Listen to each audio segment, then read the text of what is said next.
One of the ways that we learn how to connect to our intuition is through something that is known as the clairs.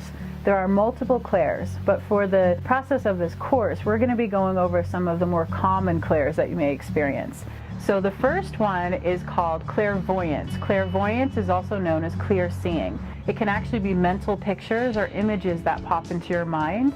It can be seeing colors in your mind's eye. It can also be connected to your dream state and how vivid your dreams are. Noticing words that even show up on license plates or billboards. So it's anything using your sight, your vision in order to tap into your intuition. Clairvoyance can also be noticing signs in nature.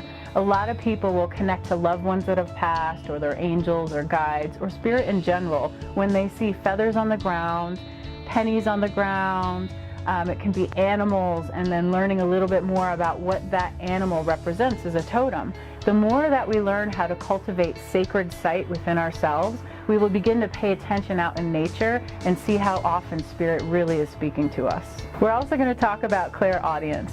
Clairaudience is also known as clear hearing. This is all about how you hear information or receive it in ways where you're using your ears in the sense of outside of yourself, overhearing conversations, or even internally what you can be hearing in your own mind. That can be listening to spirit coming through in different ways.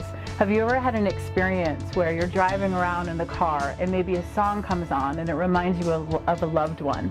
Another way that you might tap into clairaudience is if you're out in public, maybe you're in a grocery store or a coffee shop, and all of a sudden you overhear just a very specific piece of the conversation. And that can be the guidance that you need for making a decision or thinking of something, and then it comes through the words of someone else. But maybe just in that really short little piece of the conversation, that's the only thing that you hear.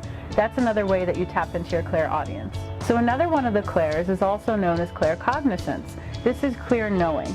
This is one of the most challenging of all of the clairs because it really means that you have to trust your intuition. You have to trust who you are, because this type of information comes through in a thought, a knowing, without anything to really back it up. So you might just have an idea pop into your head and not have any other information telling you what it's about. To maybe take a different road home and you avoid an accident.